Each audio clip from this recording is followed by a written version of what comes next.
Películas caseras del dictador que actuó con impunidad, del dictador que sobrevivió después de la muerte de Hitler y Mussolini. En su ancianidad parecía un abuelo cariñoso, protector de los suyos.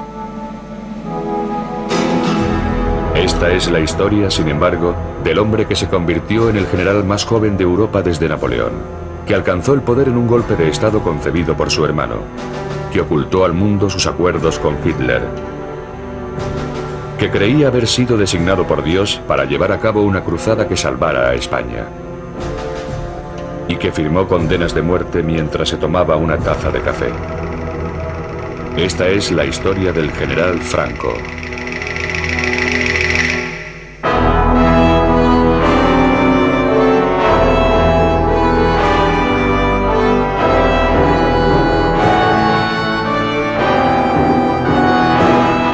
Franco, la verdadera historia.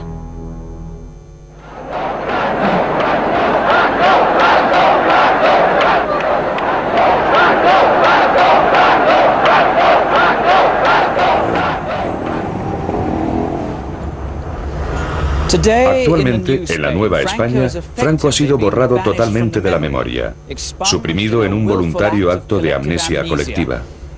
Da la sensación de que su historia es demasiado bochornosa, demasiado dolorosa para recordar, como un libro que nadie se atreve a leer. Como consecuencia de ello, se ha tejido alrededor de su memoria un entramado de leyendas que empieza ahora a clarificarse, permitiendo que emerja el verdadero Franco.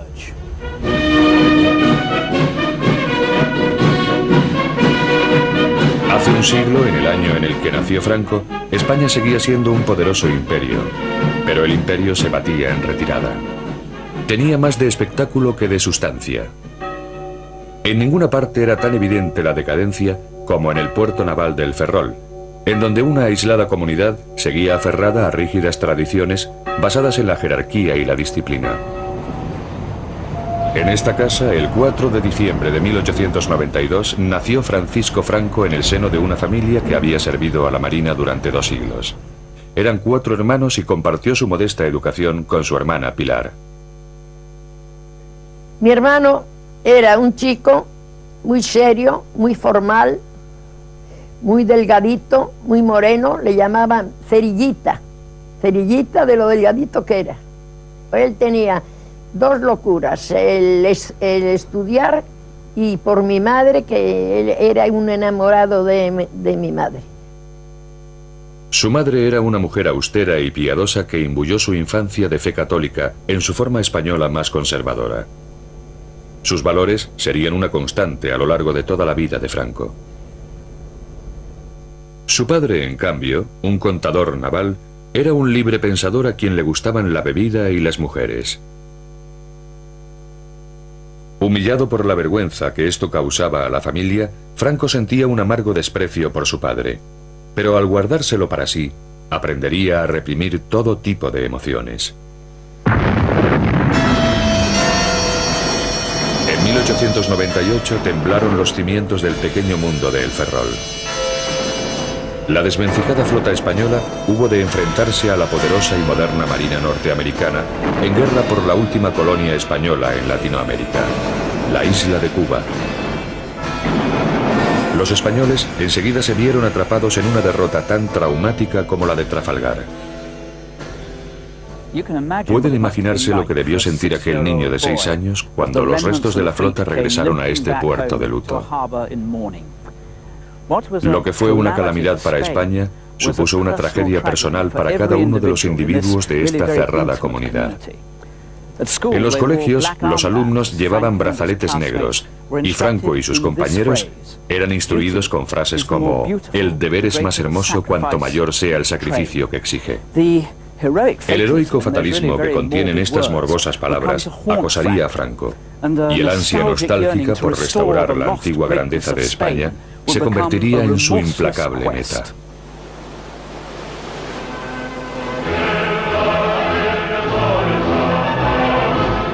A los 14 años, Franco dejó su hogar por la ciudad de Toledo, en donde había sido encontrada una plaza para él en la Academia Militar de El Alcázar. La academia estaba inspirada en virtudes para las que el joven Franco se mostraba muy predispuesto: deber, honor, valor y patriotismo. Como muestra de ello, poseía hasta su propio himno heroico.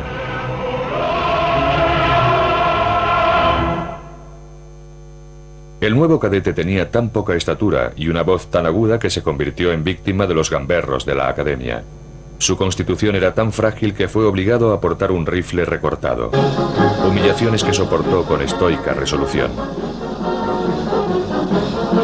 Franco era diligente, pero no mostraba ninguna cualidad que sugiriera que sería un líder en el futuro. No es de sorprender que al terminar sus estudios, Franco consiguiera el mediocre puesto número 251 entre 312 cadetes. Era el año 1910. Los resultados conseguidos por Franco en la academia significaron que tendría pocas perspectivas en un ejército ya saturado de oficiales. La única forma que tenía de ascender era abandonar España y dirigirse a África, el último puesto de su amado imperio.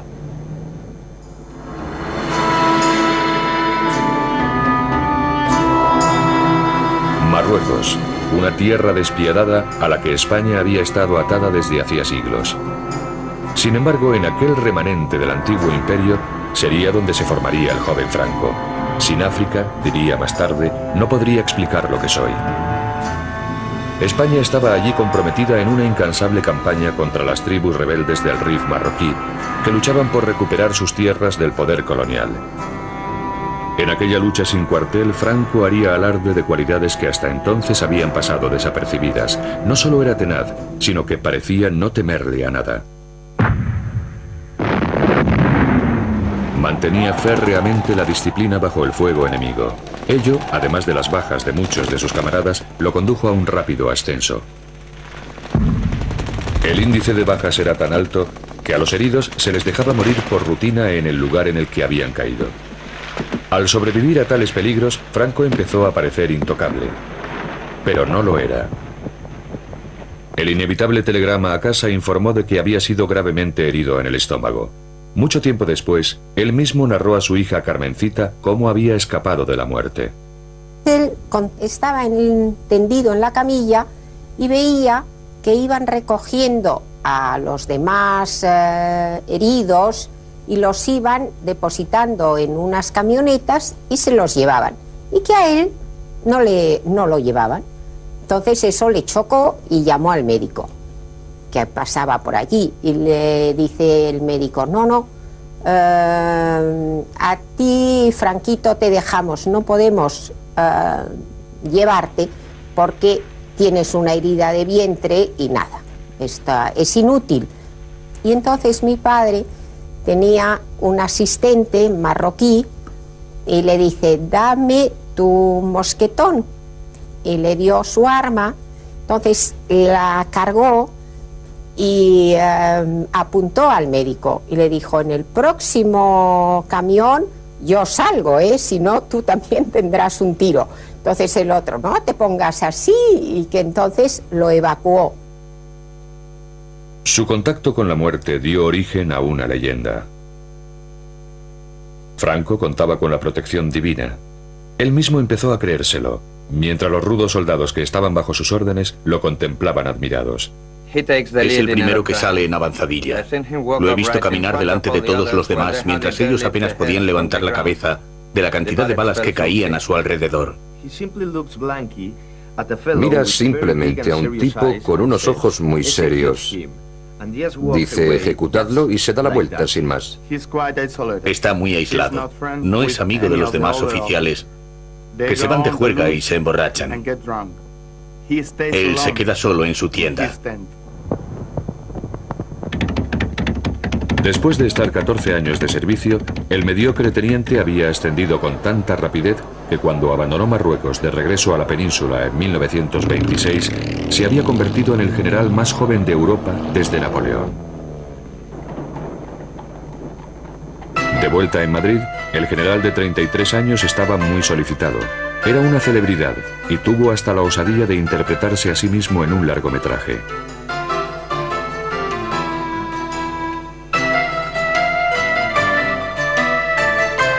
También encontró tiempo para casarse.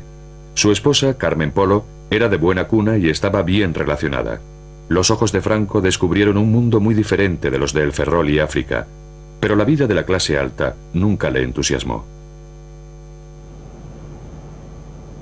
Como primer director de la nueva Academia Militar de Zaragoza, Franco recuperó los antiguos valores del viejo imperio, el único mundo que él había conocido realmente.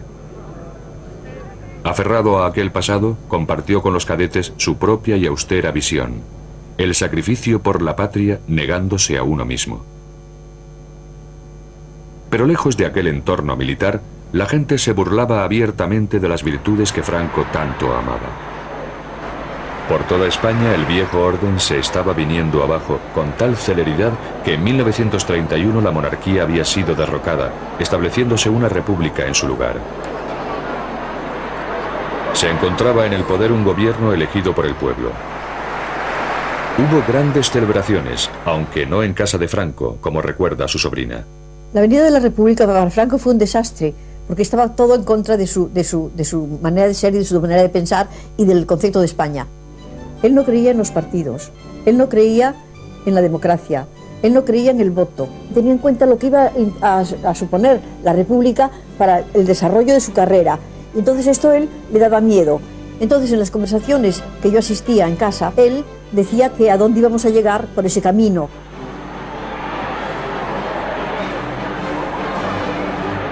El nuevo Estado era sin duda frágil y se debatía peligrosamente entre la izquierda y la derecha en una nación profundamente dividida. En 1934, la tensión explotó cuando los mineros de Asturias se levantaron contra el gobierno. Al haber una coalición conservadora en el poder, se le encomendó a Franco aplastar la revolución, una labor que llevó a cabo con escrupulosa dureza. 2000 mineros resultaron muertos o heridos. Más tarde, Franco sería apodado por los izquierdistas el carnicero de Asturias. Franco culpó del levantamiento a la nueva democracia española, no a las condiciones de extrema dureza que debían soportar los mineros. En 1936, el péndulo político había vuelto a balancear. Una coalición de izquierdas se encontraba al frente de la administración. Temiendo un golpe de Estado de la derecha, el nuevo gobierno alejó a los generales que más temía de los centros de poder.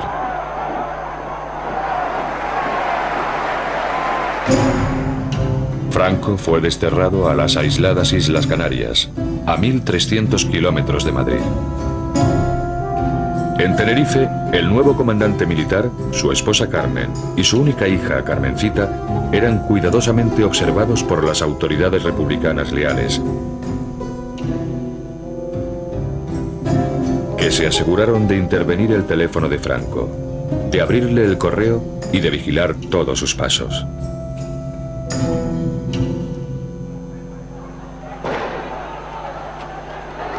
En la península, el creciente malestar social dio paso a la violencia política. El gobierno sufrió fuertes presiones mientras la espiral de provocación y represalias se transformaba en un estallido de odio generalizado.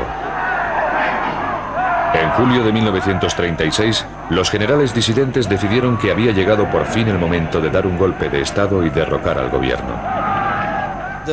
Dice la leyenda que desde su exilio en Canarias, Franco fue la mano oculta tras el alzamiento militar que pronto conduciría a España a una guerra civil. Pero lo cierto es que él era demasiado calculador para iniciar una aventura tan arriesgada y, por lo tanto, se mantuvo a cuidadosa distancia de aquellos colegas suyos que estaban ciertamente tramando el derrocamiento de la República. Franco solo se unió a los rebeldes en el último momento y porque fue forzado a ello por circunstancias totalmente imprevistas. La planificación del golpe de Estado estaba en manos del general Mola. Ya que Franco se había comportado como un héroe en Marruecos, Mola le pidió que encabezara el alzamiento allí. Los rebeldes habían contactado ya con simpatizantes en Londres para elaborar un plan que obligase a Franco a tomar parte. Desde el aeropuerto de Croydon se fletó un avión para garantizar que si Franco se echaba atrás, pudiera ser trasladado en avión desde Canarias a Marruecos al estallar el alzamiento. Al piloto, el capitán Cecil Bebb, no se le dijo nada sobre su verdadera misión. Me preguntaron si quería viajar a las Islas Canarias para recoger a un líder del RIF y comenzar una revolución en Marruecos. Pensé, qué aventura. En aquel entonces yo tenía una relación muy interesante con una de las chicas del Desert Song, donde se encontraban los líderes del RIF. De manera que pensé, qué coincidencia, voy a ayudar a un líder del RIF a comenzar una revolución.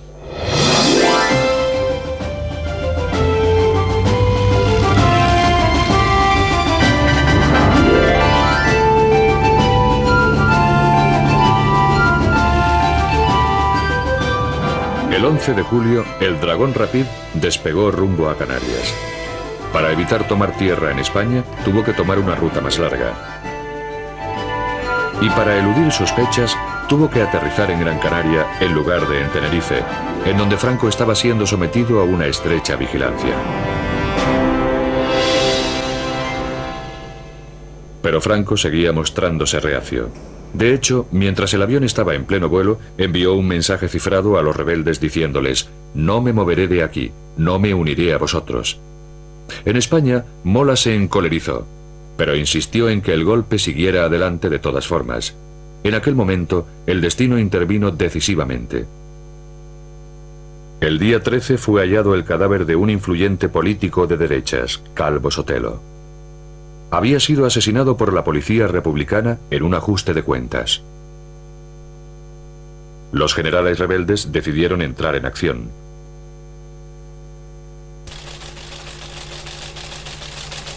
Mola se comunicó por cable cifrado con sus compañeros de conspiración diciéndoles que el alzamiento tendría lugar el 18 de julio. Ahora que nada podía detener el golpe, Franco tuvo que elegir. Sopesó cuidadosamente las ventajas y, al comprender que nadie estaba a salvo, se declaró finalmente a favor de los rebeldes.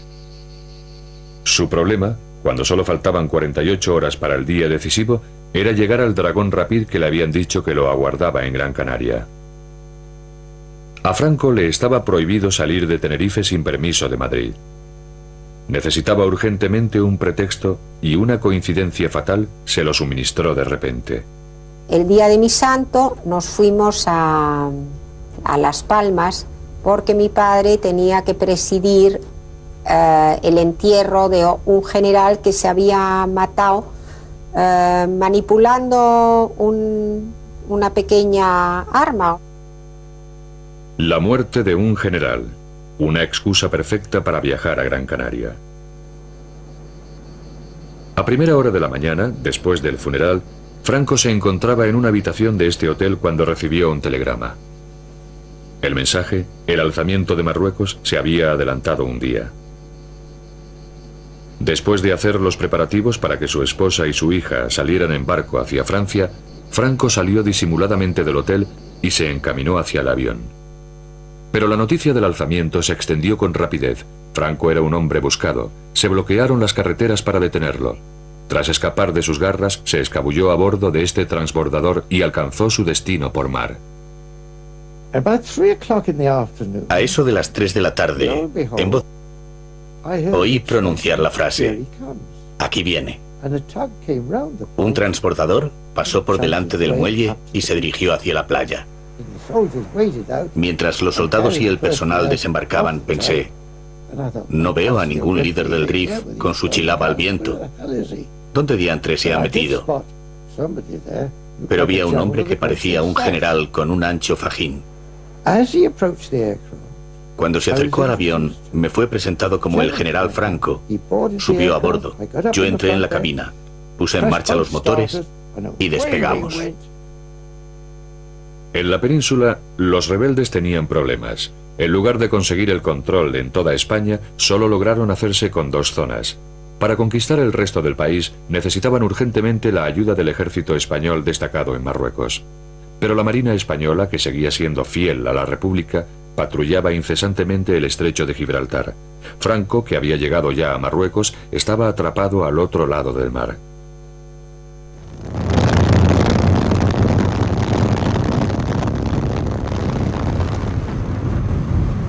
Sin embargo, el ejército de Marruecos emprendería muy pronto el viaje a la península. Al llegar a Marruecos, Franco pidió ayuda por cable a los dos únicos líderes extranjeros con probabilidades de responder, Hitler y Mussolini. Ambos accedieron a suministrarle los aviones que necesitaba para organizar el primer traslado de tropas por avión de la historia, salvando así tan chapucero golpe.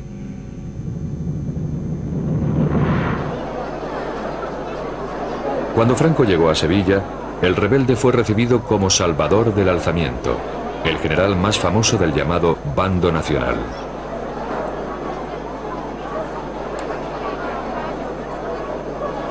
Antes de emprender su ofensiva, decidió enviar un mensaje al mundo exterior que expresaba el futuro incierto que impondría en toda España.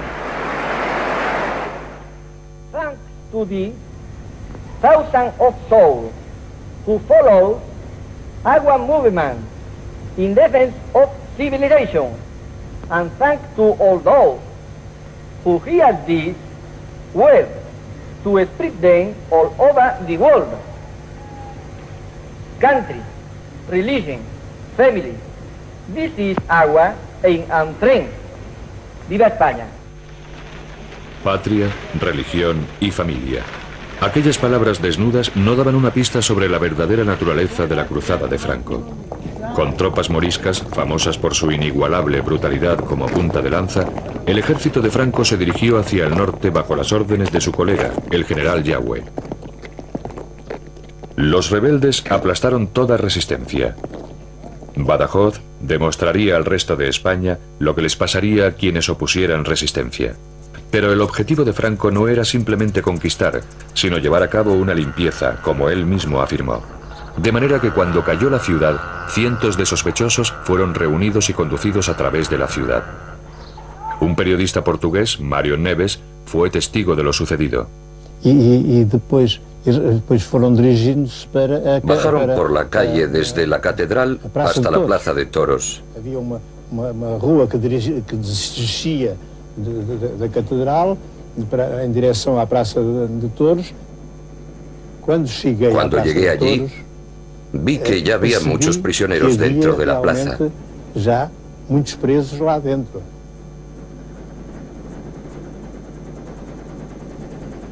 Iam buscá-los. La mayoría de los prisioneros estaban encerrados en los toriles en donde solían estar los toros.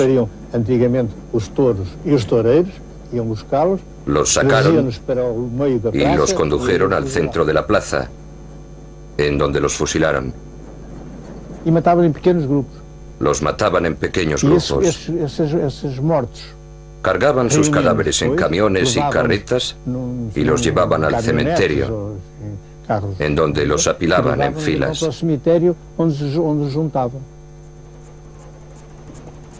Se calcula que fueron masacradas allí unas 2000 personas, muchas de ellas civiles.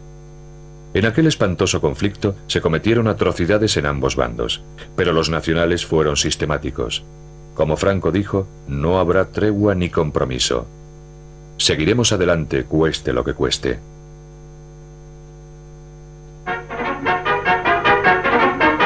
The advance of General Franco's columns is pushed on remorselessly. White troops and Moors, well armed and trained in modern methods of warfare, supported by powerful artillery, overcome the resistance of government. Madrid era su destino, pero Franco desvió de repente a sus tropas hacia una ciudad sin ninguna importancia estratégica, pero con un gran significado simbólico. Aquí, en el Alcázar de Toledo, grupos de familias nacionales estaban atrapadas en las bodegas de la antigua Academia de Franco, soportando terribles privaciones.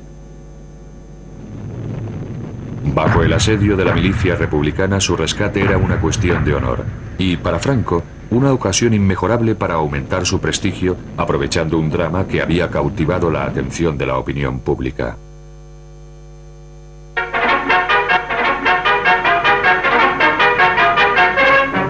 Toledo. Through the ruins of the Alcazar stormed the relieving troops and the garrison is saved.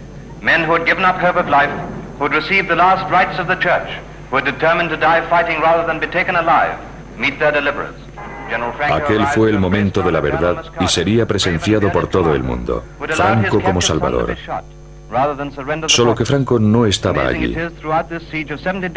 Cuando llegó realmente, se reprodujeron meticulosamente las escenas para mostrarlo como el hombre destinado para España. algo en lo que sin duda se había convertido.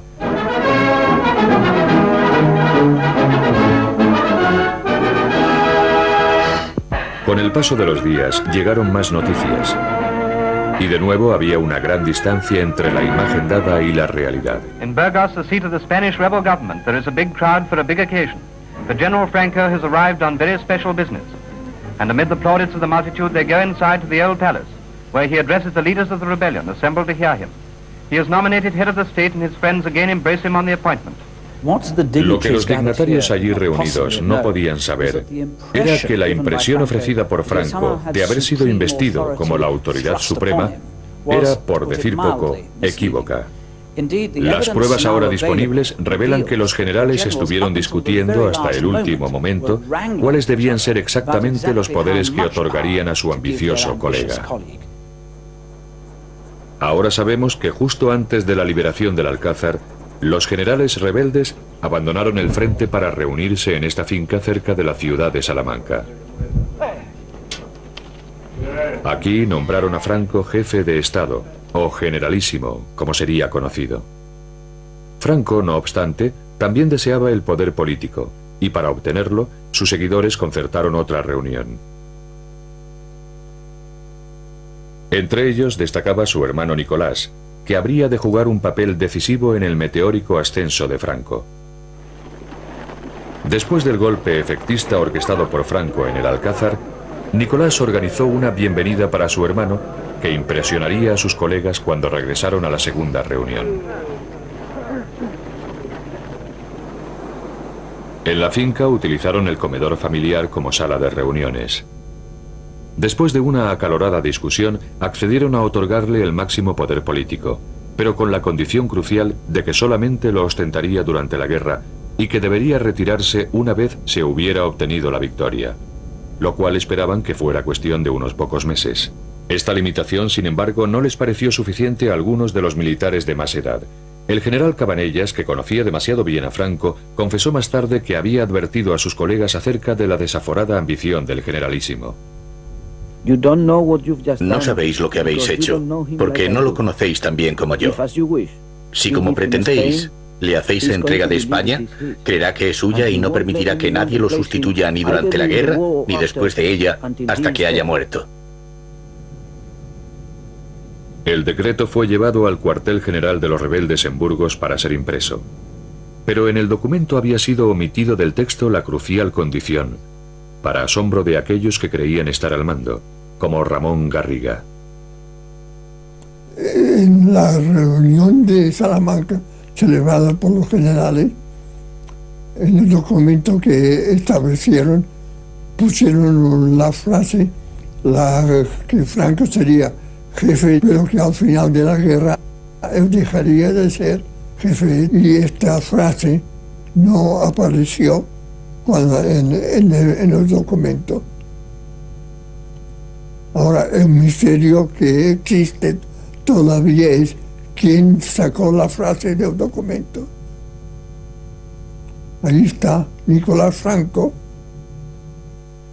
Las pruebas que apuntaban contra Nicolás han sido reforzadas por su propio hijo, quien nos aseguró que su padre había manipulado el documento final. El golpe de Estado había sido llevado a cabo con habilidad. No había ningún rival lo bastante fuerte como para desafiar los hechos consumados sin perjudicarlos a todos, y los generales eran reclamados urgentemente en el frente. Esta es la verdad acerca de la leyenda según la cual Franco aceptó el poder absoluto solo para complacer a sus colegas.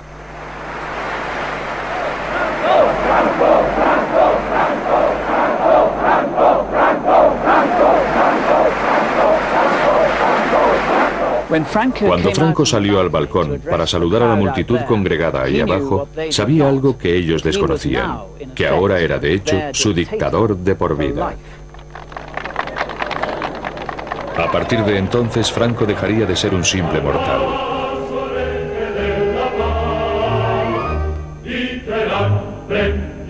Se concedió a sí mismo un grandioso título medieval, caudillo, designado por Dios para salvar a la patria.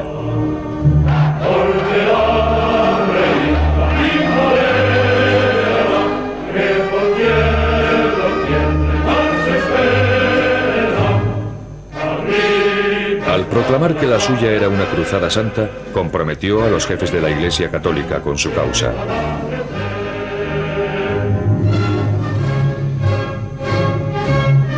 Unió las facciones rivales existentes entre sus seguidores en un solo movimiento. El saludo, el uniforme y el himno, todos los adornos de un Estado fascista.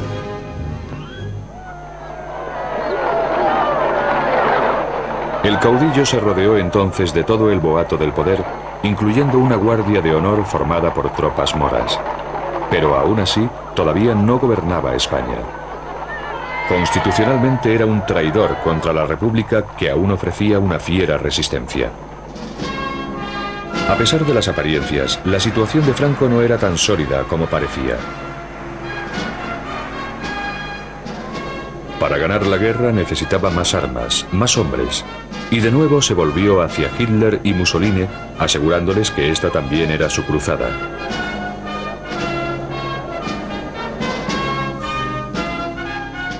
Para ejercer más presión aún, Franco reclutó incluso a su hija. Cuando un día me dijeron que tenía que enfrentarme con unas cámaras porque iban a sacar unos planos y que tenía que decir unas palabras. Oye, nena, ¿qué? ¿Quieres decirle algo a los niños alemanes?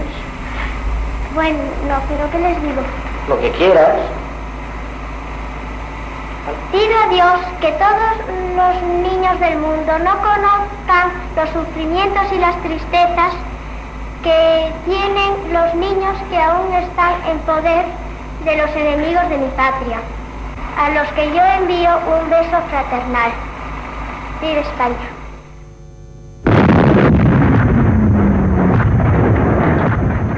En su cruzada por limpiar profundamente España, el generalísimo decidió aniquilar al enemigo no rápidamente, sino por agotamiento. Al principio, su estrategia desconcertó a los alemanes e italianos, de cuyo apoyo tanto dependía. Pero estos pronto comprendieron la existencia de un propósito oculto. Los generales alemanes se sentían frustrados porque, desde su punto de vista, Franco avanzaba con demasiada lentitud y demasiada precaución, sin correr ningún riesgo, y sospecharon que lo hacía para consolidar su propia situación política. Opinaban que se habría podido ganar la guerra fácilmente un año antes si hubiera puesto en práctica normas estratégicas corrientes. Al prolongar la guerra para garantizar la sumisión absoluta de toda España, Franco hizo que su nación pagara un alto precio. Tras 33 meses de incesante conflicto, el país estaba arrasado.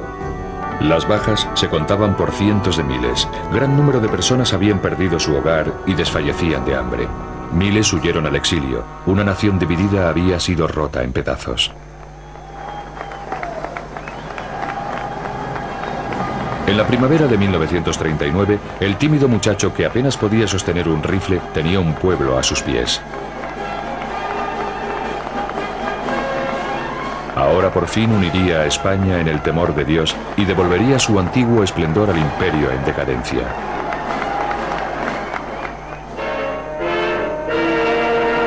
Unos meses más tarde, comenzaba el Reich de los 1000 años. Franco se quedó fascinado por la escala de la ambición de Hitler. Años después, cuando quiso ser considerado como uno de los grandes hombres de Estado de Europa, la verdad acerca de su ambiciosa actuación durante esta guerra fue cuidadosamente revisada para ocultar ciertas pruebas realmente bochornosas. Los seguidores de Franco se han esforzado mucho por convencer al mundo de que su hombre jugó un papel muy astuto durante la Segunda Guerra Mundial y de que, a pesar de las fuertes presiones para que se uniera al eje, se impuso con fuerza para mantener a España al margen de la guerra y de que en realidad no había sido más que un espectador patriótico de aquel gran cataclismo. No obstante, las pruebas que han salido a la luz desde entonces arrojan una gran interrogante sobre aquella benévola interpretación de lo que sucedió verdaderamente y sobre el propio protagonista, un hombre a quien le agradaba sentarse ante este escritorio flanqueado por dos fotografías enmarcadas, una de Benito Mussolini y la otra de Adolfo Hitler.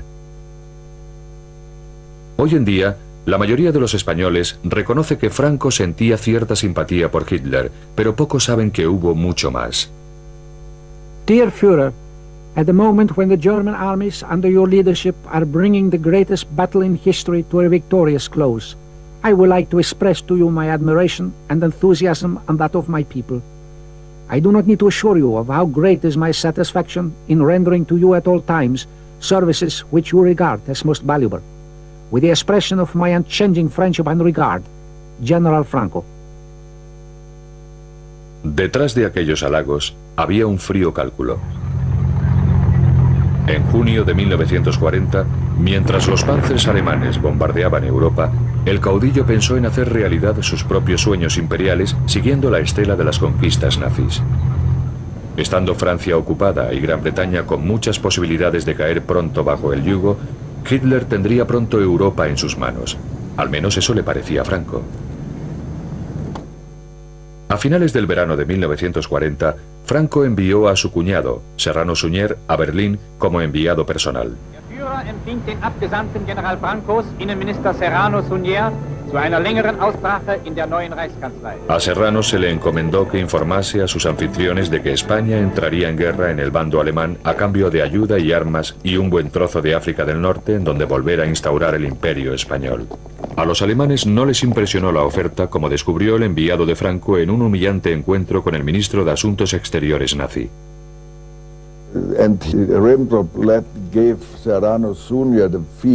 Ribbentrop dio a entender a Serrano Suñer que, al fin y al cabo, ellos no eran más que un pelele de los alemanes. A Hitler no le interesaba demasiado lo que España necesitaba para tomar parte en la guerra. Franco había sobrevalorado sus cartas, pero no se rindió y conminó a su cuñado para que perseverara, diciéndole que aquel desprecio era obra de los subordinados de Hitler y no del propio Führer. Serrano pronunció entonces un discurso grabado por los alemanes, pero suprimido más adelante por los españoles. Este documento ha sido descubierto recientemente. España falangista de Franco trae al Führer del pueblo alemán su cariño y su amistad y su lealtad de ayer, de hoy y de siempre. Unas semanas después, Hitler cruzaba Francia. Su destino final, la frontera española para conocer personalmente al caudillo. El rumbo de la guerra había dado un giro. Si lograba asegurar un pacto con Franco, España podría ser útil al eje a la hora de someter a Gran Bretaña.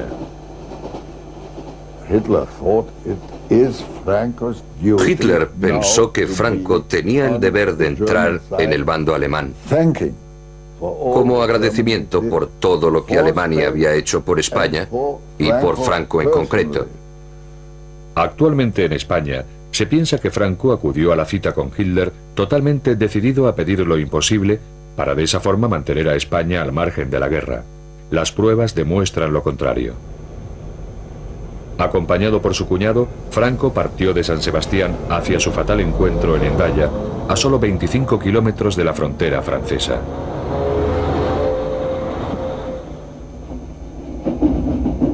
Después del largo viaje a través de Europa, el tren de Hitler llegó a Hendaya bastante antes de la hora concertada para la reunión, las 3 de la tarde. El tren de Franco se retrasó, pero no fue, como afirman sus seguidores, un plan pensado para debilitar a Hitler. Todo lo contrario. Y salimos con mucho tiempo para llegar antes de la hora convenida y estar esperando un poquito. Y Franco tenía, es comprensible, el prurito de decir, en punto. El servicio ferroviario español era malísimo, estaba destrozado después de la guerra interna. Y llegamos a Hendaya con 5 minutos de retraso. Franco iba nervioso y los 5 minutos de retraso le produjeron un gran disgusto.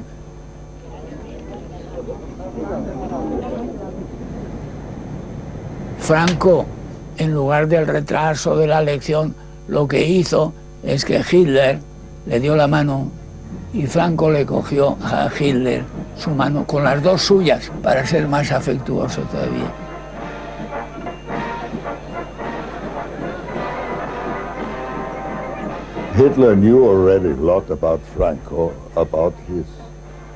Hitler sabía entonces mucho sobre Franco, sobre sus métodos, sus tácticas. Él, que era un hombre astuto,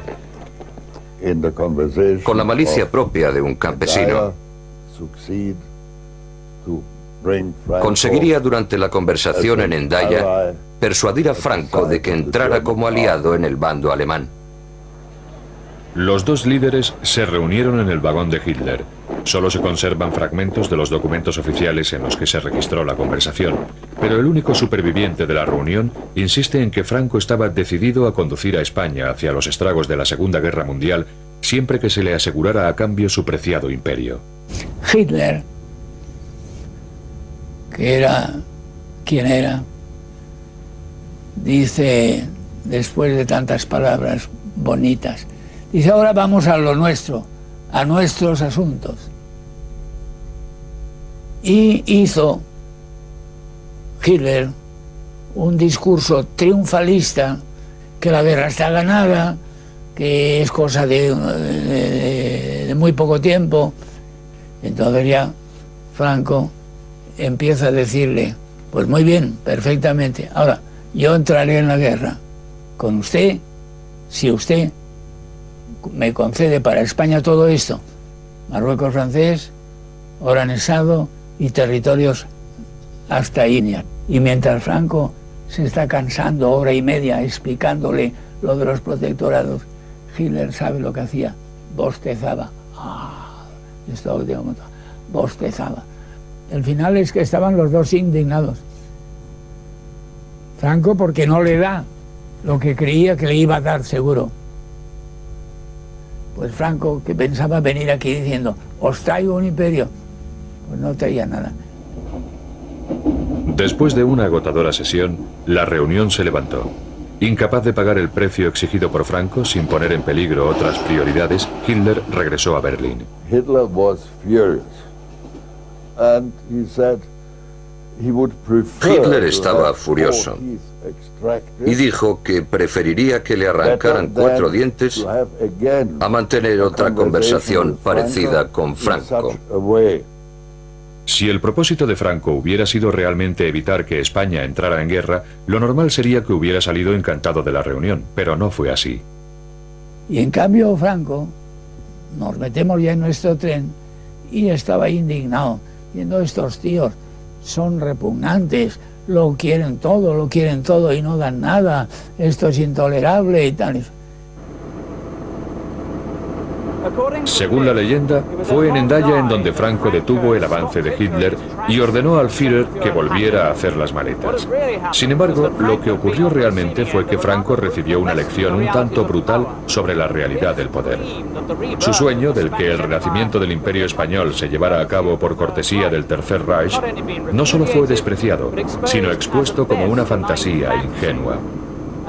En cuanto al exhausto Hitler, al día siguiente estampó su firma en un documento secreto por el que comprometía a España en el tratado entre nazis y fascistas, que él pensaba que lo conduciría pronto a la victoria sobre Gran Bretaña.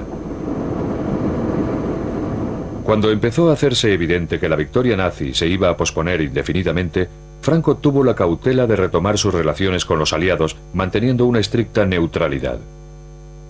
No obstante, en 1941 fue enviado el primer contingente de 47.000 hombres para combatir junto al ejército alemán en el frente ruso, en donde, según palabras del propio Franco, la sangre de nuestra juventud se mezclará con la del eje. La División Azul, así como materias primas vitales, la utilización de bases de submarinos y centros de espionaje, simbolizaron un compromiso con Alemania del que solo se obtendría una amarga recompensa. En 1945, tras la desaparición de los otros dos dictadores, Franco se encontraba aislado y aparecía ante los ojos del mundo entero como un indeseable fascista.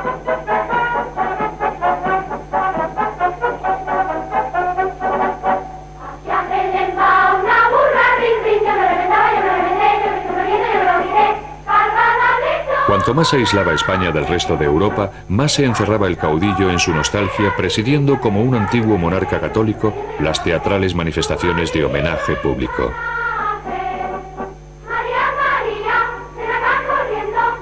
El mundo exterior, declaró, no es importante. Nosotros hemos de mirar hacia adentro. Quizás lo que más le impresionaba de los reyes católicos fue la unidad. O sea, la unidad de España, porque son los reyes que unifican los diferentes reinos que entonces existían. Fue la época de más grandeza de España. Pero tras la máscara de unidad, la autoridad absoluta de Franco tenía otro aspecto. Hoy en día, solo permanece el rastro de un episodio que ha sido desde entonces eliminado de la memoria oficial. En esta seca llanura de Castuera hubo en otro tiempo un campo de concentración, uno de los muchos en los que casi 500.000 de españoles fueron confinados después de la Guerra Civil. José Hernández estuvo allí recluido. Su delito, haber luchado en el bando republicano contra Franco. Había 70 barracones, así, con dirección así. Con las calles correspondientes. Entonces, pues, esto era una fosa para que no saltáramos, para acá. Y ahí estaban las armas guardadas. Entonces, yo era cuadrado. Cada esquina había una ametralladora, el campo. Éramos 12.000 y pico de personas en un cuartel. Ya le digo que el trato fue criminal. Dormí en el suelo pelado. Comida, nada. Agua menos. No, de día no fusilaba a nadie. Pero de noche los cogían fila india, a la boca mina, los empujaban y según va cayendo el peso abajo, ya tiraban de los otros. Y si alguno quedaba con vida, pues siempre se quedan con vida, entonces no mueren. Una bomba de mano. Nos dormíamos en el suelo, pues sentíamos la explosión. Esta noche ha visto salida. Durante aquella represión, hasta los seguidores de Franco admiten que fueron asesinados unos 30.000 españoles durante los 5 años siguientes a la Guerra Civil. Otros afirman que la cifra se aproxima más a los 200.000. A partir de entonces, cientos de miles de sospechosos fueron investigados con precisión militar. Un archivo repleto con los nombres y la filiación de los enemigos de Franco: ateos, liberales, comunistas y, por otra parte, los masones. Los masones eran la pesadilla de Franco.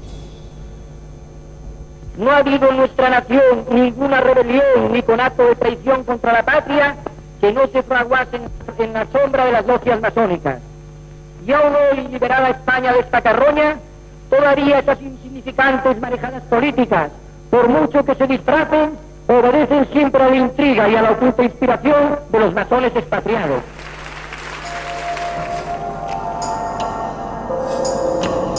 El odio que Franco sentía por la masonería era tan obsesivo que llegó incluso a construir su propia logia masónica como recuerdo permanente de aquel particular descenso al infierno. Con un esmero patológico, reunió todo tipo de extrañas reliquias, símbolos para él del anticristo y del antiespañolismo del que debía salvar a la madre patria. Y por lo tanto, la masonería, al igual que el comunismo, estaba prohibida.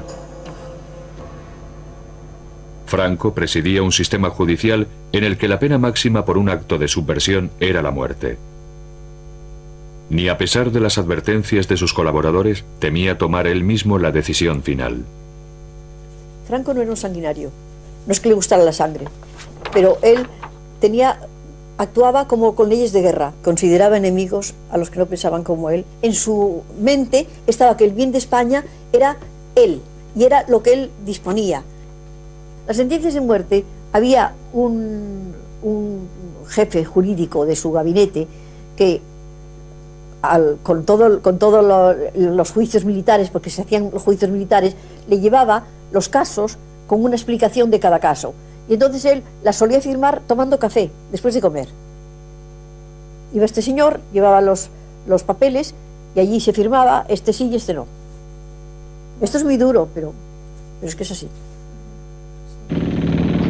Franco decretó que se construyera un monumento en honor de aquellos, y solamente aquellos que habían entregado su vida durante la guerra civil en defensa de los ideales que él representaba. El mausoleo sería excavado en las rocosas entrañas de la tierra y recibiría el nombre de Valle de los Caídos. Entre los trabajadores, más de 20.000 hombres, había cuadrillas de prisioneros republicanos que trabajaron allí durante 20 años para que, según palabras de Franco, pudieran redimirse a través del trabajo. Coronando aquellos siniestros ideales, Franco colocó una enorme cruz más alta incluso que la Torre Eiffel.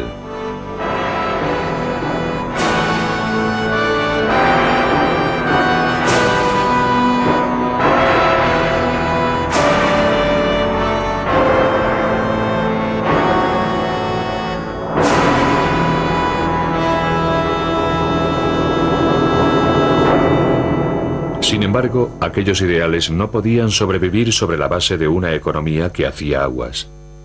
Franco necesitaba urgentemente ayuda del mundo exterior, que había rechazado repetidamente sus propuestas.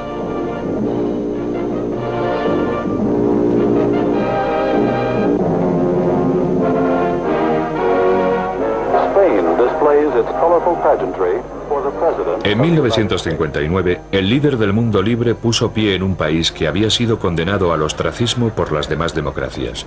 Pero era la época de la Guerra Fría, y España ofrecía un puesto estratégico contra la Unión Soviética.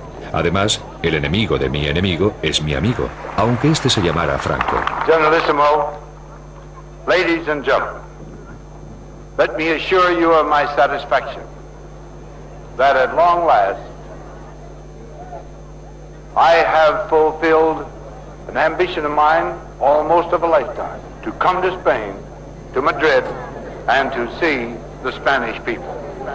Para el caudillo, Ike era una presa vital, y Franco sabía perfectamente cómo seducirlo. El intérprete del presidente en aquella visita lo recuerda con claridad. Esta enorme avenida de varios kilómetros de largo estaba repleta de gente empujando hacia el centro de la calle. Fue una impresión extraordinaria. Estaba empezando a oscurecer y la gente gritaba.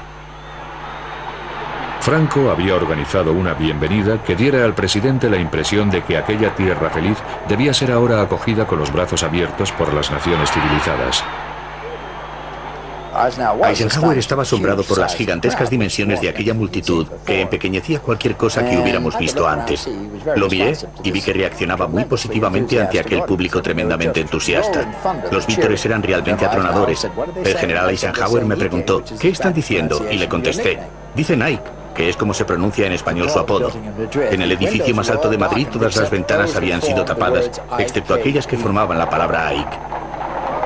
La operación Ike fue la culminación de un largo proceso de regateo entre ambas naciones, pues cada una quería lo que tenía la otra.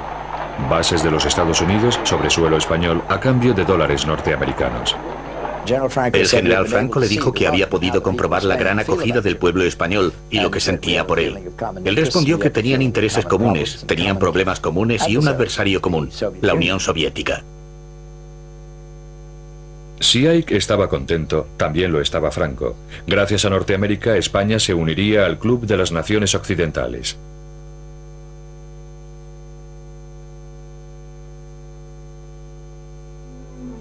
Por fin, Franco podía empezar a relajarse y a cultivar una imagen diferente. Ya no era el caudillo en plena cruzada, sino un hombre paternalista y generoso que protegía al pueblo español.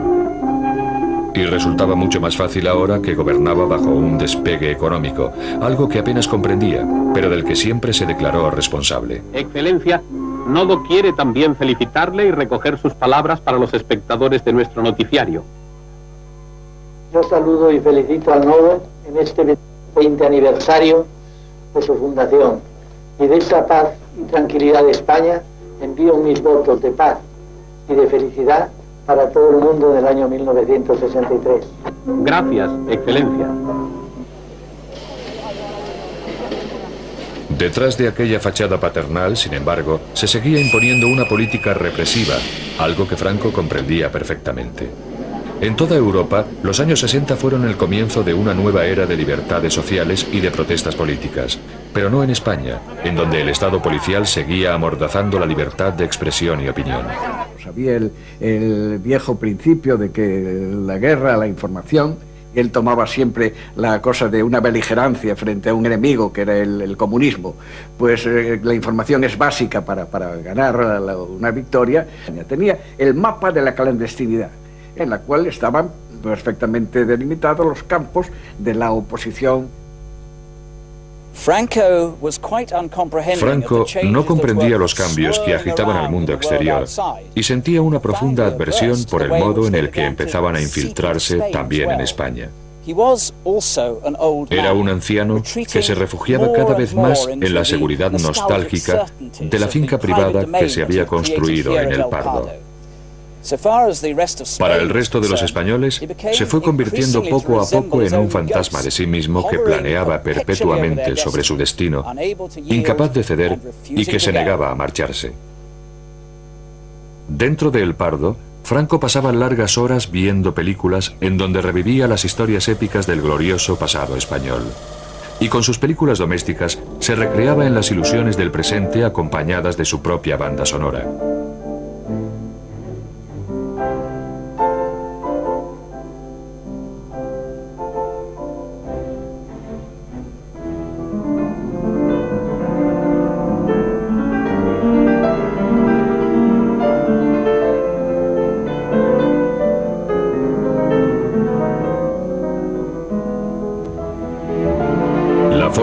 Que ascendió al poder y la verdadera naturaleza de su gobierno totalitario podían ahora cambiar de enfoque, y aquel amable anciano podía alardear de haber llevado a cabo una misión en nombre de su creador.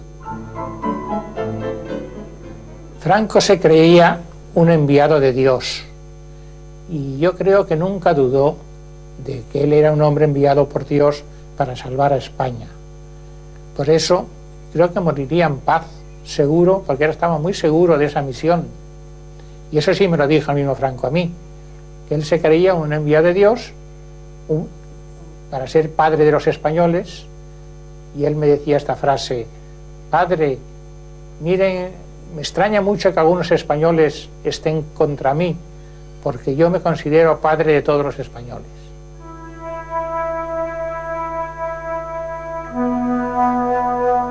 Franco murió el 20 de noviembre de 1975 a los 83 años de edad. Sus restos están enterrados bajo la cruz del Valle de los Caídos.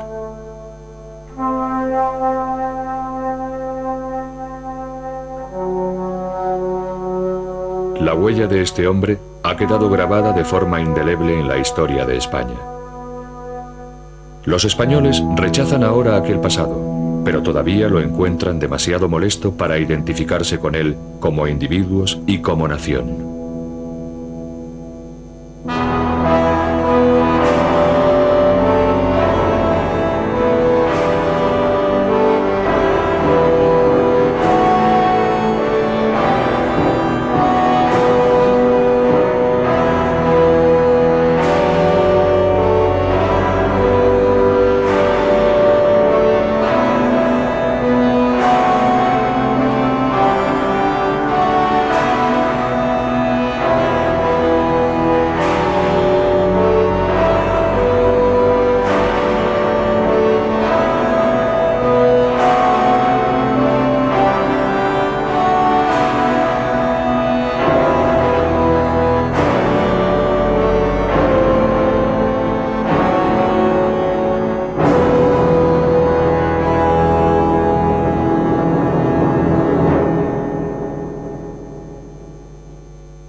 Franco le dijo que había podido comprobar la gran acogida del pueblo español y lo que sentía por él.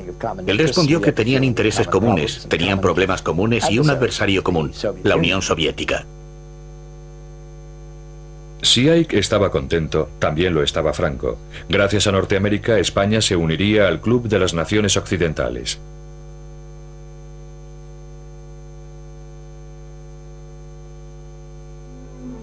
Por fin, Franco podía empezar a relajarse y a cultivar una imagen diferente. Ya no era el caudillo en plena cruzada, sino un hombre paternalista y generoso que protegía al pueblo español.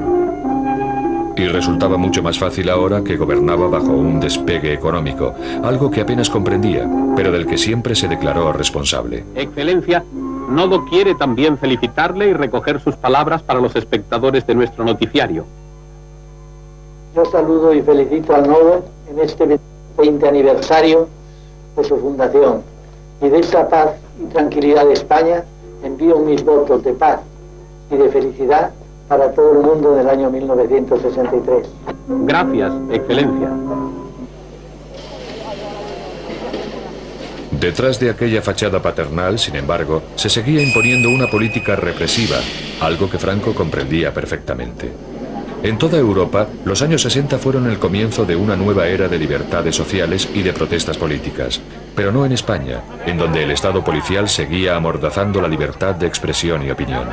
Había el viejo principio de que la guerra, la información, y él tomaba siempre la cosa de una beligerancia frente a un enemigo que era el comunismo, pues la información es básica para ganar una victoria. Tenía el mapa de la clandestinidad, en la cual estaban perfectamente delimitados los campos de la oposición. Franco no comprendía los cambios que agitaban al mundo exterior y sentía una profunda adversión por el modo en el que empezaban a infiltrarse también en España. Era un anciano que se refugiaba cada vez más en la seguridad nostálgica de la finca privada que se había construido en El Pardo. Para el resto de los españoles, se fue convirtiendo poco a poco en un fantasma de sí mismo que planeaba perpetuamente sobre su destino, incapaz de ceder y que se negaba a marcharse.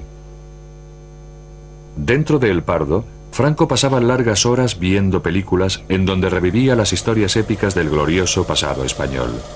Y con sus películas domésticas se recreaba en las ilusiones del presente acompañadas de su propia banda sonora.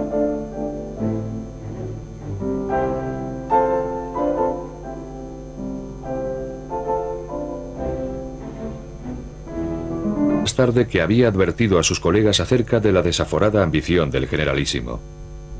No sabéis lo que habéis hecho, porque no lo conocéis tan bien como yo. Si como pretendéis, le hacéis entrega de España, creerá que es suya y no permitirá que nadie lo sustituya ni durante la guerra, ni después de ella, hasta que haya muerto. El decreto fue llevado al cuartel general de los rebeldes en Burgos para ser impreso. Pero en el documento había sido omitido del texto la crucial condición, para asombro de aquellos que creían estar al mando, como Ramón Garriga. En la reunión de Salamanca, celebrada por los generales, en el documento que establecieron, pusieron la frase que Franco sería jefe, pero que al final de la guerra él dejaría de ser jefe, y esta frase no apareció en el documento. Ahora, el misterio que existe todavía es quién sacó la frase del documento. Ahí está Nicolás Franco. Las pruebas que apuntaban contra Nicolás han sido reforzadas por su propio hijo, quien nos aseguró que su padre había manipulado el documento final. El golpe de Estado había sido llevado a cabo con habilidad. No había ningún rival lo bastante fuerte como para desafiar los hechos consumados sin perjudicarlos a todos, y los generales eran reclamados urgentemente en el frente. Esta es la verdad acerca de la leyenda según la cual Franco aceptó el poder absoluto solo para complacer a sus colegas.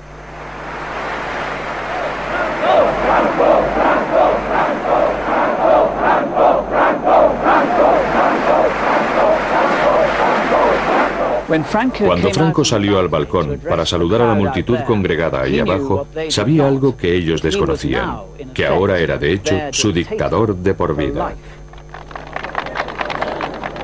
A partir de entonces, Franco dejaría de ser un simple mortal.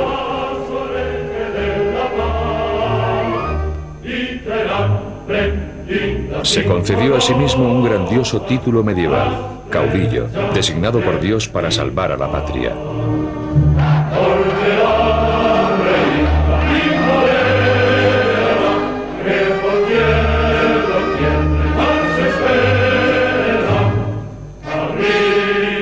proclamar que la suya era una cruzada santa, comprometió a los jefes de la Iglesia Católica con su causa.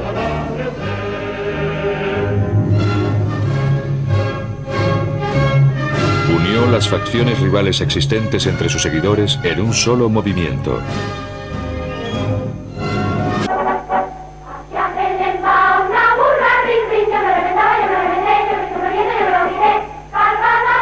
Cuanto más se aislaba España del resto de Europa, más se encerraba el caudillo en su nostalgia, presidiendo como un antiguo monarca católico las teatrales manifestaciones de homenaje público.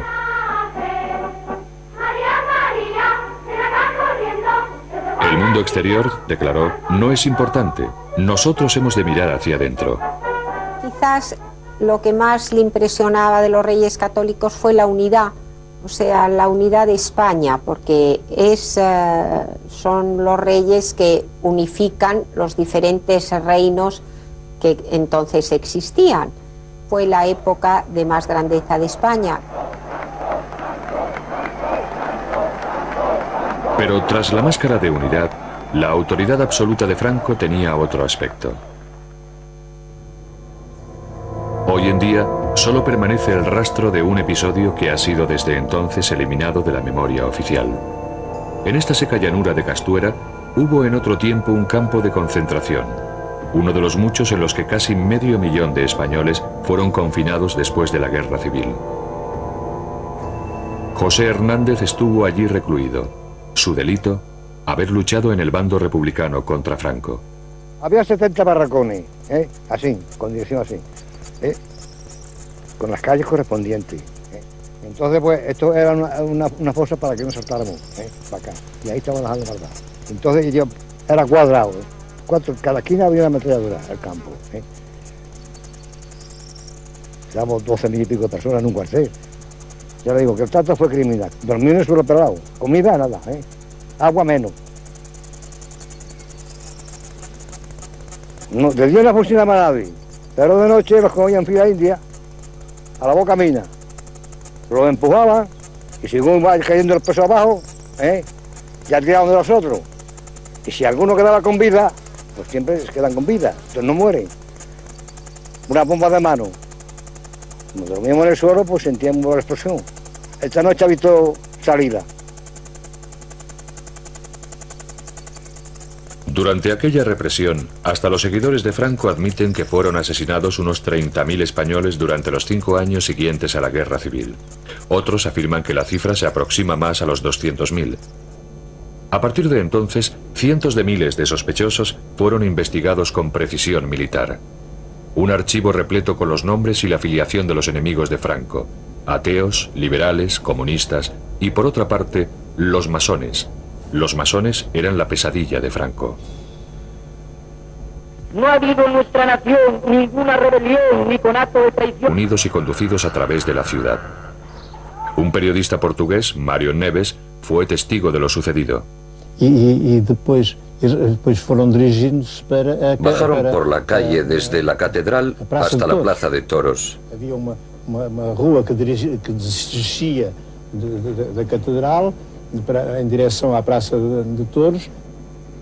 Cuando llegué allí, vi que ya había muchos prisioneros dentro de la plaza. Ya muchos presos lá dentro.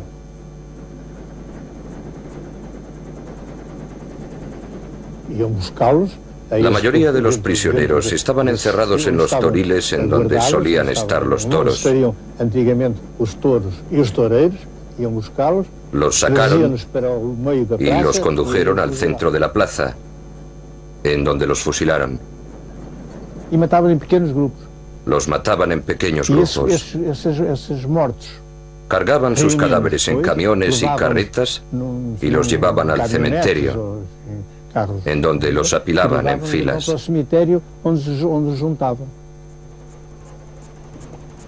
Se calcula que fueron masacradas allí unas 2.000 personas, muchas de ellas civiles.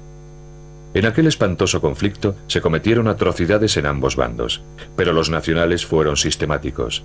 Como Franco dijo, no habrá tregua ni compromiso. Seguiremos adelante, cueste lo que cueste.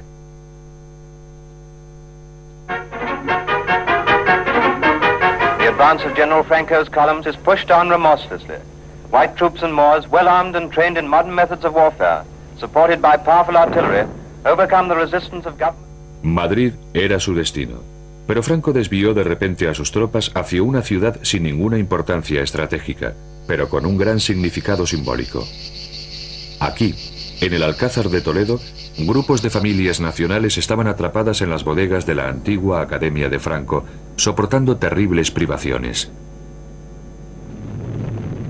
Bajo el asedio de la milicia republicana, su rescate era una cuestión de honor, y para Franco, una ocasión inmejorable para aumentar su prestigio, aprovechando un drama que había cautivado la atención de la opinión pública.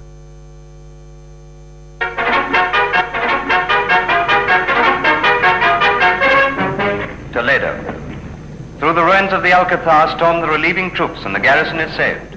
Men who had given up hope of life, who had received the last rites of the church, who had determined to die fighting rather than be taken alive, meet their deliverers. Aquel fue el momento de la verdad y sería presenciado por todo el mundo. Franco como Salvador. Solo que Franco no estaba allí.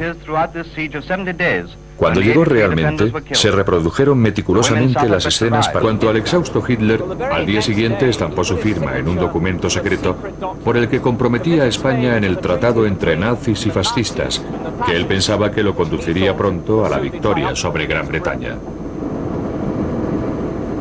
Cuando empezó a hacerse evidente que la victoria nazi se iba a posponer indefinidamente, Franco tuvo la cautela de retomar sus relaciones con los aliados, manteniendo una estricta neutralidad.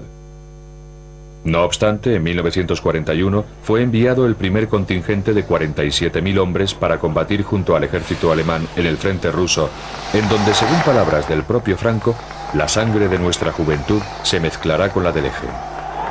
La División Azul, así como materias primas vitales, la utilización de bases de submarinos y centros de espionaje, simbolizaron un compromiso con Alemania del que solo se obtendría una amarga recompensa. En 1945, tras la desaparición de los otros dos dictadores, Franco se encontraba aislado y aparecía ante los ojos del mundo entero como un indeseable fascista.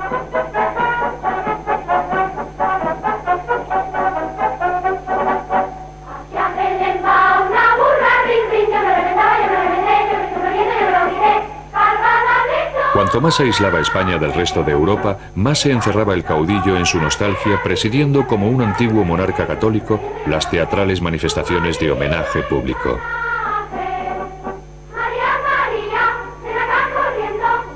El mundo exterior, declaró, no es importante. Nosotros hemos de mirar hacia adentro. Quizás lo que más le impresionaba de los reyes católicos fue la unidad. O sea, la unidad de España, porque son los reyes que unifican los diferentes reinos que entonces existían. Fue la época de más grandeza de España. Pero tras la máscara de unidad, la autoridad absoluta de Franco tenía otro aspecto. Hoy en día, solo permanece el rastro de un episodio que ha sido desde entonces eliminado de la memoria oficial. En esta seca llanura de Castuera, hubo en otro tiempo un campo de concentración, uno de los muchos en los que casi 500.000 de españoles fueron confinados después de la Guerra Civil.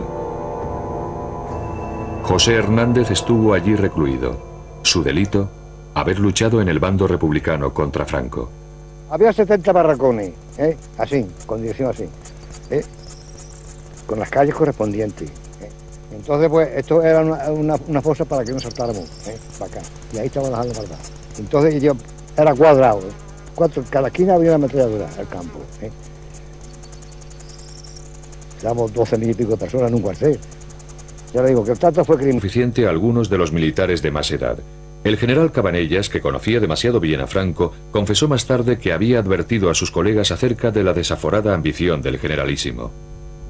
No sabéis lo que habéis hecho, porque no lo conocéis tan bien como yo. Si como pretendéis, le hacéis entrega de España, creerá que es suya y no permitirá que nadie lo sustituya ni durante la guerra, ni después de ella, hasta que haya muerto. El decreto fue llevado al cuartel general de los rebeldes en Burgos para ser impreso.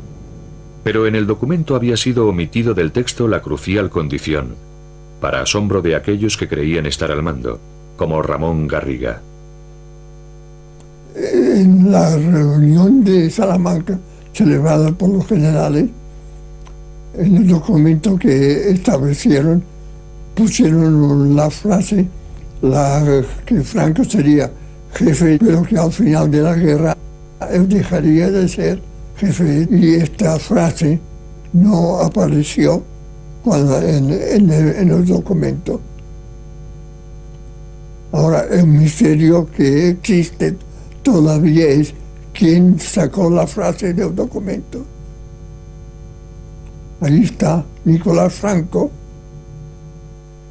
Las pruebas que apuntaban contra Nicolás han sido reforzadas por su propio hijo, quien nos aseguró que su padre había manipulado el documento final.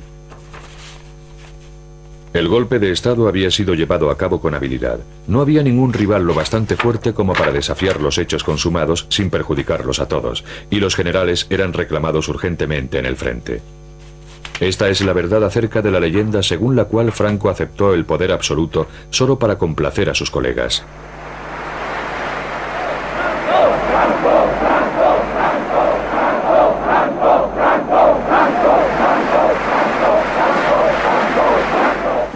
Cuando Franco salió al balcón para saludar a la multitud congregada ahí abajo, sabía algo que ellos desconocían, que ahora era de hecho su dictador de por vida. A partir de entonces, Franco dejaría de ser un simple mortal.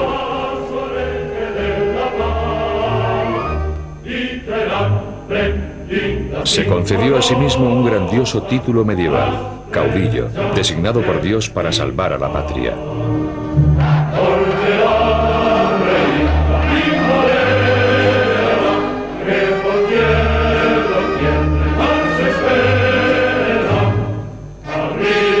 Al proclamar que la suya era una cruzada santa, comprometió a los jefes de la Iglesia Católica con su causa.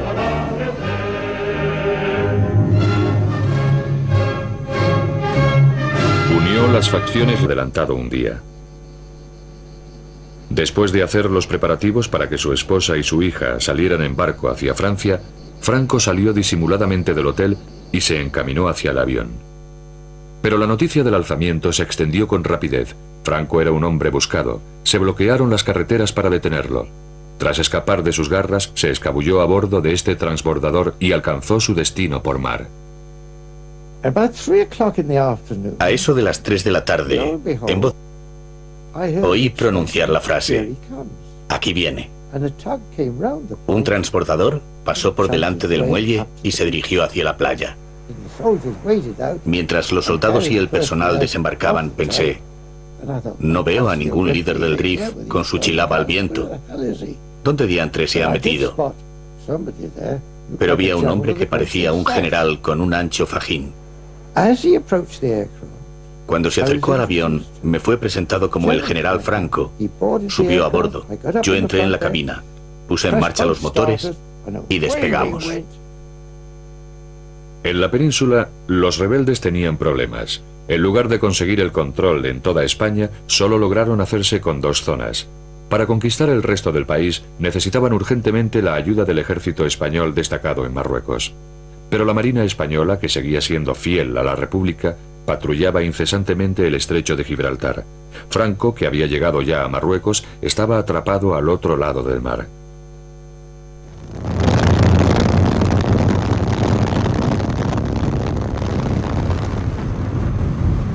Sin embargo, el ejército de Marruecos emprendería muy pronto el viaje a la península. Al llegar a Marruecos, Franco pidió ayuda por cable a los 2 únicos líderes extranjeros con probabilidades de responder, Hitler y Mussolini. Ambos accedieron a suministrarle los aviones que necesitaba para organizar el primer traslado de tropas por avión de la historia, salvando así tan chapucero golpe.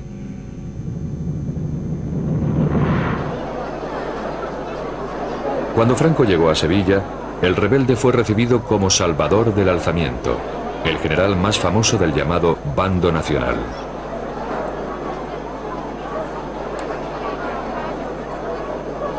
Antes de emprender su ofensiva, decidió enviar un mensaje al mundo exterior que expresaba el futuro incierto que impondría en toda España. to the thousands of souls who follow our movement in defense of civilization, and thanks to all those who hear these words to spread them all over the world. Country, religion, faith. Hombre destinado para España, algo en lo que sin duda se había convertido.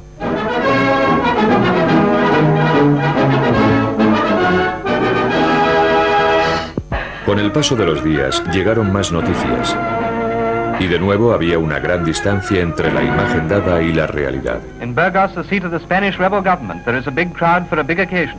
For General Franco has arrived on very special business.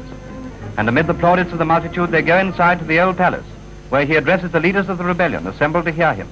He is nominated head of the state, and his friends again embrace him on the appointment. Lo que los dignatarios allí reunidos no podían saber era que la impresión ofrecida por Franco de haber sido investido como la autoridad suprema era, por decir poco, equívoca. Las pruebas ahora disponibles revelan que los generales estuvieron discutiendo hasta el último momento cuáles debían ser exactamente los poderes que otorgarían a su ambicioso colega. Ahora sabemos que justo antes de la liberación del Alcázar, los generales rebeldes abandonaron el frente para reunirse en esta finca cerca de la ciudad de Salamanca. Aquí nombraron a Franco jefe de Estado, o generalísimo, como sería conocido. Franco, no obstante, también deseaba el poder político, y para obtenerlo, sus seguidores concertaron otra reunión. Entre ellos destacaba su hermano Nicolás, que habría de jugar un papel decisivo en el meteórico ascenso de Franco. Después del golpe efectista orquestado por Franco en el Alcázar, Nicolás organizó una bienvenida para su hermano que impresionaría a sus colegas cuando regresaron a la segunda reunión. En la finca utilizaron el comedor familiar como sala de reuniones. Después de una acalorada discusión, accedieron a otorgarle el máximo poder político, pero con la condición crucial de que solamente lo ostentaría durante la guerra y que debería retirarse una vez se hubiera obtenido la victoria, lo cual esperaban que fuera cuestión de unos pocos meses. Esta limitación, sin embargo, no les pareció suficiente a algunos de los militares de más edad. El general Cabanellas, que conocía demasiado bien a Franco, confesó más tarde que había advertido a sus colegas acerca de la desaforada ambición del generalísimo. No sabéis lo que habéis hecho, porque no lo conocéis tan bien como yo. Si, como pretendéis, le hacéis entrega de España, creerá que es suya y no permitirá que nadie lo sustituya ni durante la guerra, ni después de ella, hasta que haya muerto. El decreto fue llevado al cuartel general de los rebeldes en Burgos para ser impreso. Pero en el documento había sido omitido del texto la crucial condición, para asombro de aquellos que creían estar al mando, como Ramón Garriga, republicana en un ajuste de cuentas. Los generales rebeldes decidieron entrar en acción.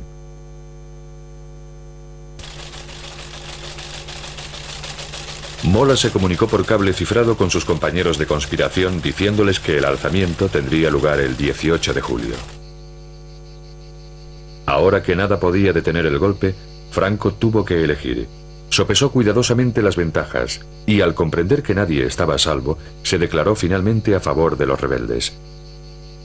Su problema, cuando solo faltaban 48 horas para el día decisivo, era llegar al Dragón Rapid que le habían dicho que lo aguardaba en Gran Canaria. A Franco le estaba prohibido salir de Tenerife sin permiso de Madrid.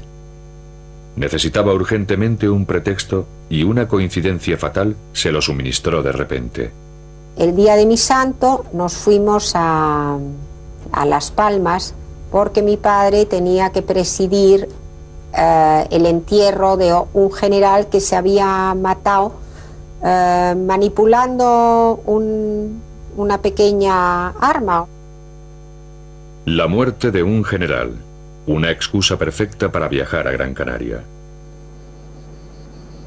A primera hora de la mañana, después del funeral, Franco se encontraba en una habitación de este hotel cuando recibió un telegrama.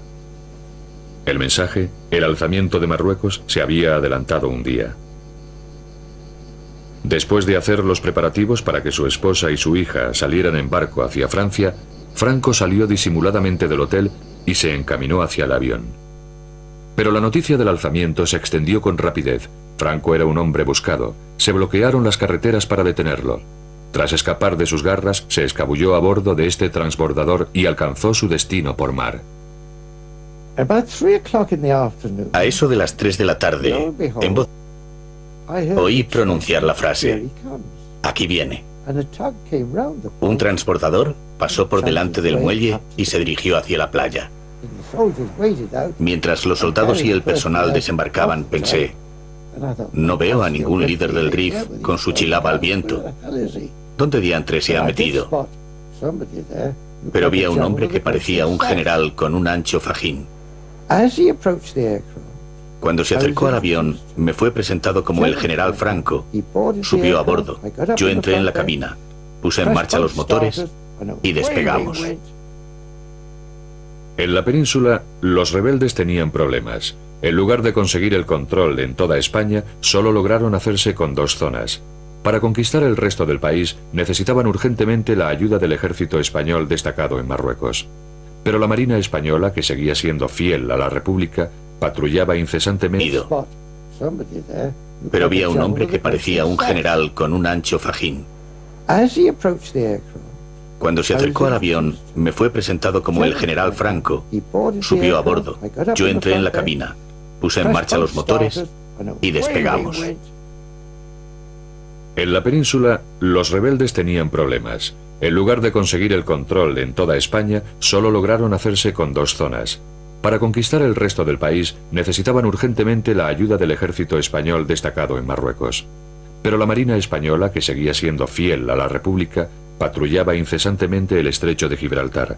Franco, que había llegado ya a Marruecos, estaba atrapado al otro lado del mar.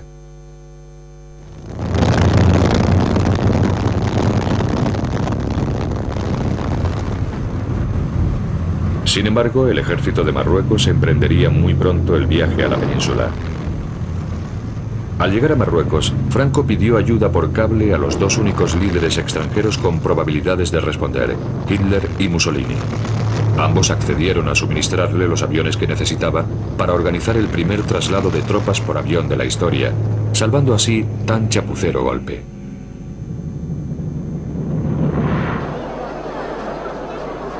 Cuando Franco llegó a Sevilla, el rebelde fue recibido como salvador del alzamiento, el general más famoso del llamado Bando Nacional.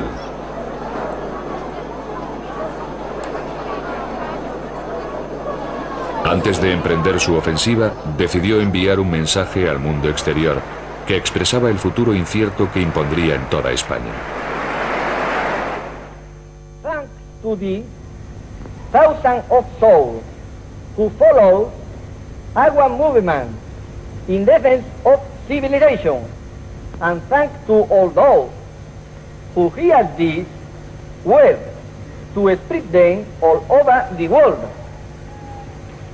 Country, religion, family, this is our aim and strength. ¡Viva España! Patria, religión y familia. Aquellas palabras desnudas no daban una pista sobre la verdadera naturaleza de la cruzada de Franco.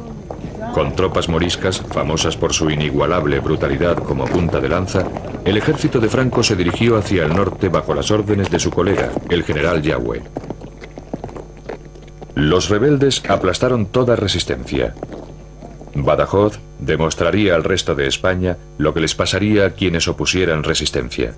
Pero el objetivo de Franco no era simplemente conquistar, sino llevar a cabo una limpieza, como él mismo afirmó. De manera que cuando cayó la ciudad, cientos de sospechosos fueron reunidos y conducidos a través de la ciudad. Un periodista portugués, Mário Neves, de un influyente político de derechas, Calvo Sotelo. Había sido asesinado por la policía republicana en un ajuste de cuentas. Los generales rebeldes decidieron entrar en acción.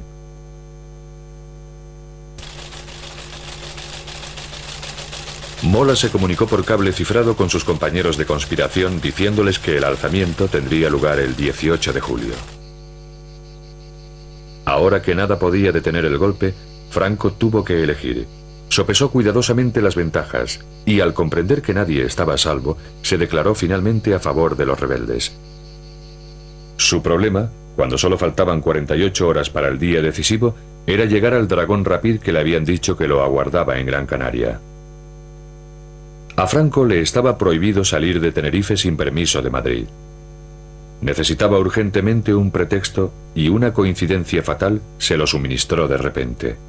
El día de mi santo nos fuimos a Las Palmas porque mi padre tenía que presidir el entierro de un general que se había matado manipulando una pequeña arma. La muerte de un general, una excusa perfecta para viajar a Gran Canaria. A primera hora de la mañana, después del funeral, Franco se encontraba en una habitación de este hotel cuando recibió un telegrama. El mensaje, el alzamiento de Marruecos, se había adelantado un día. Después de hacer los preparativos para que su esposa y su hija salieran en barco hacia Francia, Franco salió disimuladamente del hotel y se encaminó hacia el avión. Pero la noticia del alzamiento se extendió con rapidez. Franco era un hombre buscado. Se bloquearon las carreteras para detenerlo. Tras escapar de sus garras, se escabulló a bordo de este transbordador y alcanzó su destino por mar.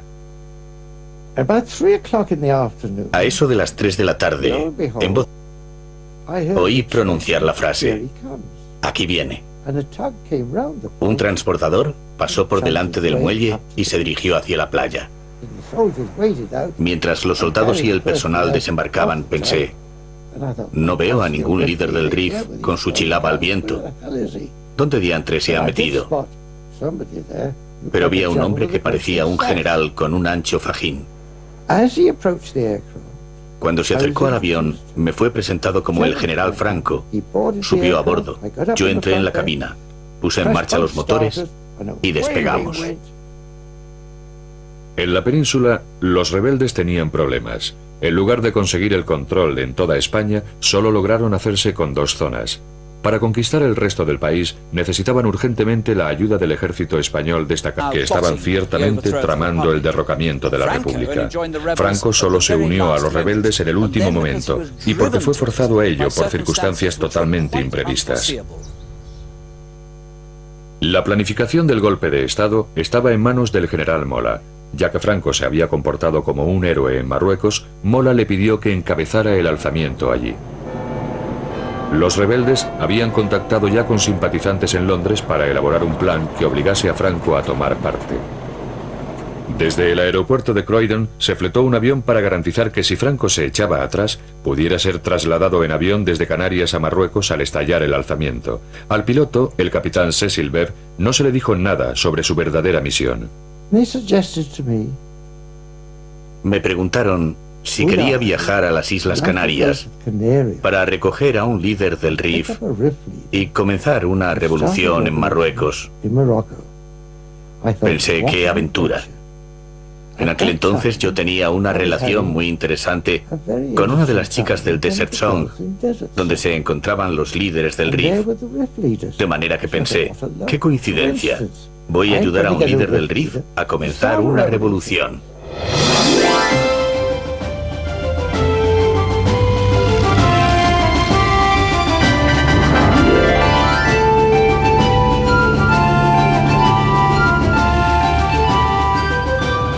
El 11 de julio, el Dragón Rapid despegó rumbo a Canarias.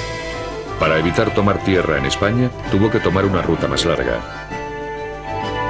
Y para eludir sospechas, tuvo que aterrizar en Gran Canaria en lugar de en Tenerife, en donde Franco estaba siendo sometido a una estrecha vigilancia. Pero Franco seguía mostrándose reacio. De hecho, mientras el avión estaba en pleno vuelo, envió un mensaje cifrado a los rebeldes diciéndoles: «No me moveré de aquí, no me uniré a vosotros». En España, Mola se encolerizó, pero insistió en que el golpe siguiera adelante de todas formas. En aquel momento, el destino intervino decisivamente. El día 13 fue hallado el cadáver de un influyente político de derechas, Calvo Sotelo. Había sido asesinado por la policía republicana en un ajuste de cuentas. Los generales rebeldes decidieron entrar en acción.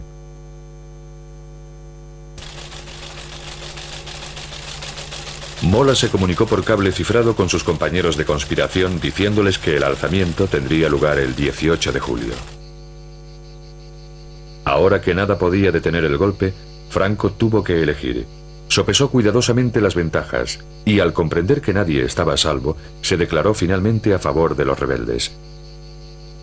Pasaría a quienes opusieran resistencia. Pero el objetivo de Franco no era simplemente conquistar, sino llevar a cabo una limpieza, como él mismo afirmó. De manera que cuando cayó la ciudad, cientos de sospechosos fueron reunidos y conducidos a través de la ciudad. Un periodista portugués, Mário Neves, fue testigo de lo sucedido. Bajaron por la calle desde la catedral hasta la plaza de toros. Había uma rua que descia da catedral em direção à praça de toros. Cuando llegué allí, vi que ya había muchos prisioneros dentro de la plaza. Já muitos presos lá dentro.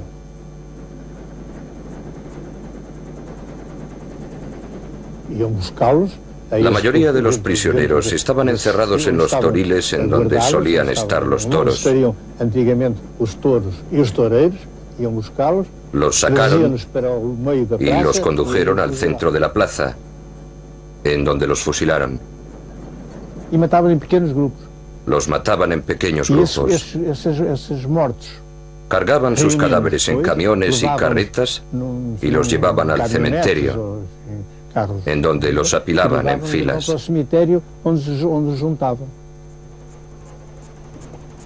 Se calcula que fueron masacradas allí unas 2000 personas, muchas de ellas civiles. En aquel espantoso conflicto se cometieron atrocidades en ambos bandos, pero los nacionales fueron sistemáticos. Como Franco dijo, no habrá tregua ni compromiso. Seguiremos adelante, cueste lo que cueste.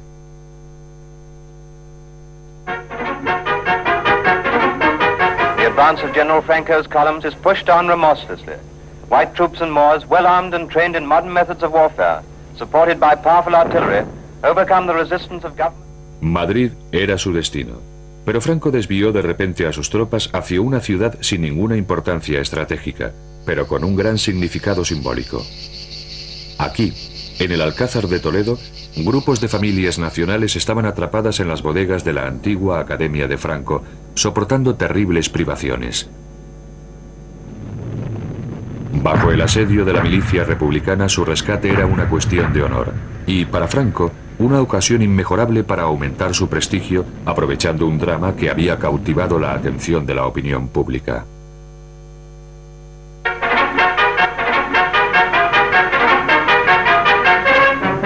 Toledo. Through the ruins of the Alcazar stormed the relieving troops and the garrison is saved. Men who had given up hope of life, who had received the last rites of the church, who had determined to die fighting rather than be taken alive, meet their deliverers. Aquel fue el momento de la verdad.